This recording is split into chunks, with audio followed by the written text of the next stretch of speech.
the persecuted. In old books and dusty shelves remain stories of heroism and of men giving their lives for Christ's sake. Liberty of conscience. These phrases were not a part of the political life of Europe. They came from the New World. Although they had been uttered by others who were persecuted and killed for such views by Catholics and by the vaunted reformers.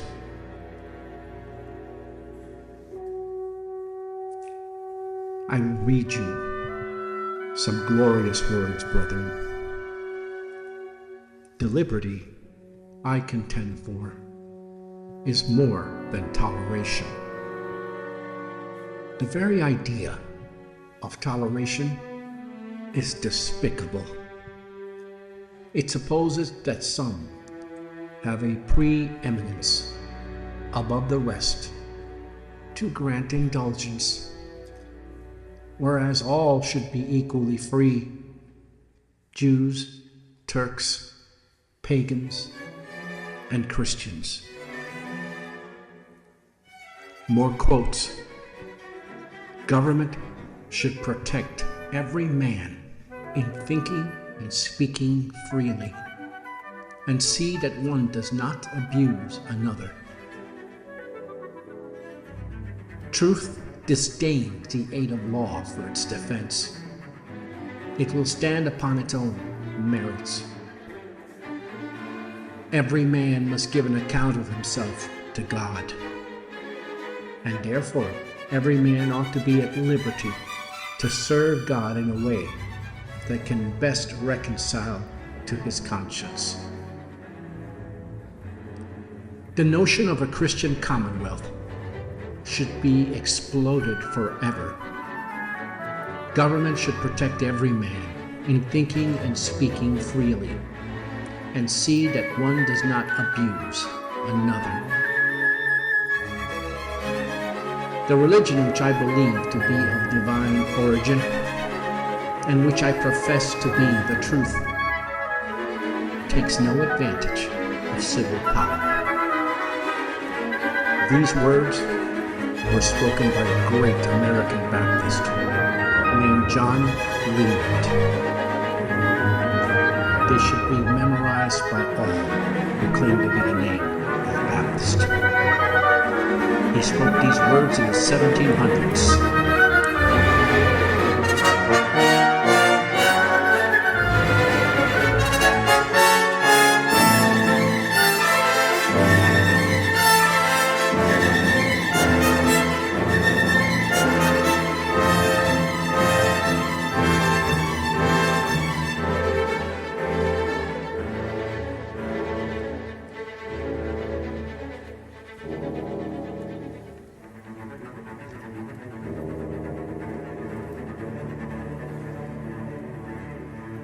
But why would Leland speak these words?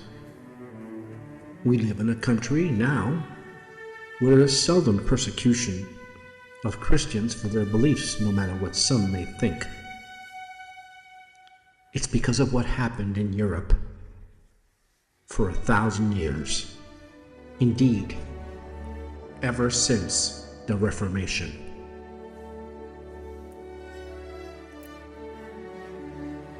Some think that they are being persecuted in this country, and perhaps some of this is true. But truly, the people who say such things today do not know the meaning of persecution.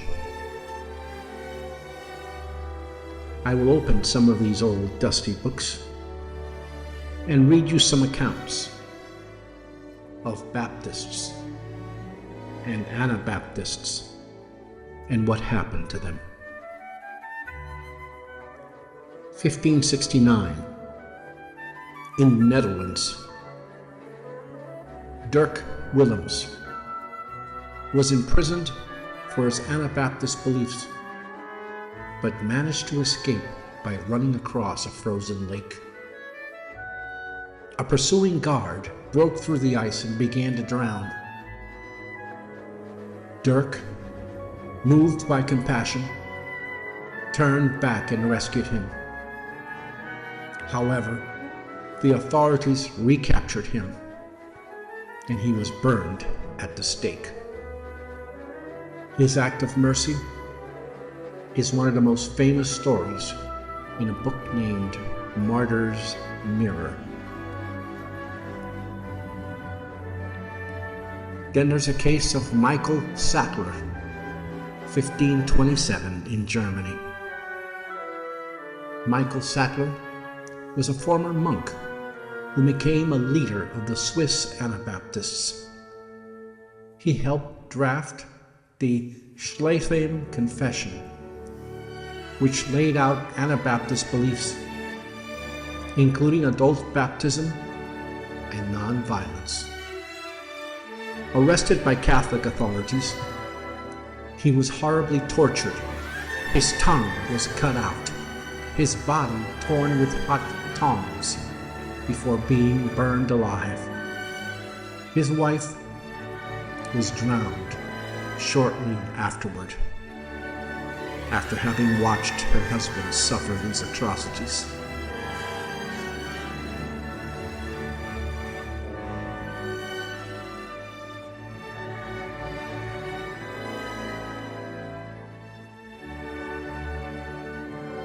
Morgen, 1539, in the Netherlands.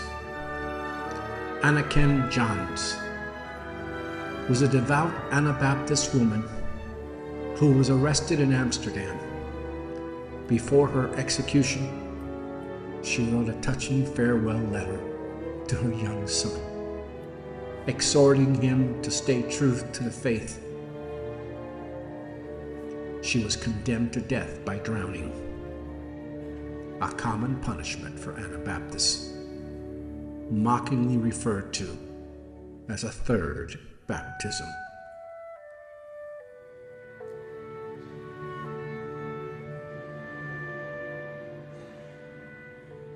(1614) in Switzerland. Hans Landis was a Swiss Anabaptist preacher who was repeatedly imprisoned for refusing to stop preaching. Authorities tried to persuade him to recant, even banishing him, but he continued to spread his faith. Eventually, he was beheaded, making him one of the last Anabaptist martyrs in Switzerland.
van Buckum and Ursula, 1534, the Netherlands.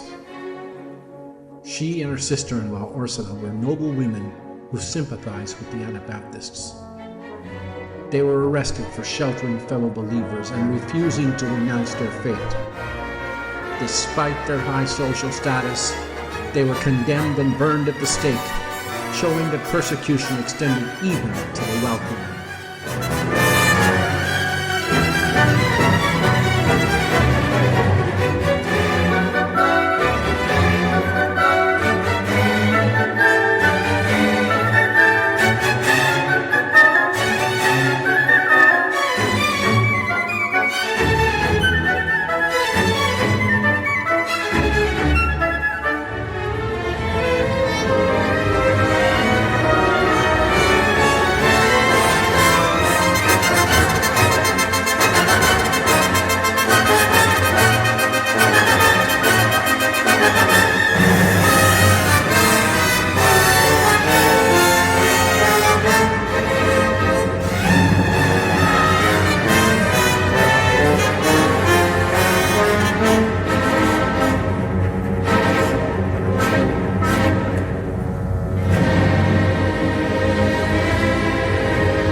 Hans Brett, 1577, in Belgium. Hans Brett was a young baker in Antwerp who converted to Anabaptism. He was arrested and tortured for refusing to recant. To silence his testimony, authorities screwed an iron clamp into his tongue before turning him and burning him at the stake. His mother was later imprisoned for mourning his death. 1549, the Netherlands. Elizabeth Dirks was a former nun who left her convent after discovering Anabaptist teachings. She was arrested and interrogated harshly. Yet she defended her beliefs with great courage. She was ultimately drowned, a common method of execution for female Anabaptists. One more, gentlemen. Leonard Scheimer, 1528, Austria. He was a former monk who became a passionate Anabaptist preacher. He was arrested in Austria, interrogated, and eventually beheaded. Even in prison, he wrote letters encouraging fellow believers to remain steadfast. I wish I could tell you that these were all the persecutions that happened, but just these are 10 out of literally thousands that this book contains. Brethren, bless this country where men like John Leland and James Madison guaranteed that there would be religious liberty. But understand this: if one person is persecuted, then all are in danger. We're not here to establish orthodoxy. We're here to be a testimony to Christ and his power to save.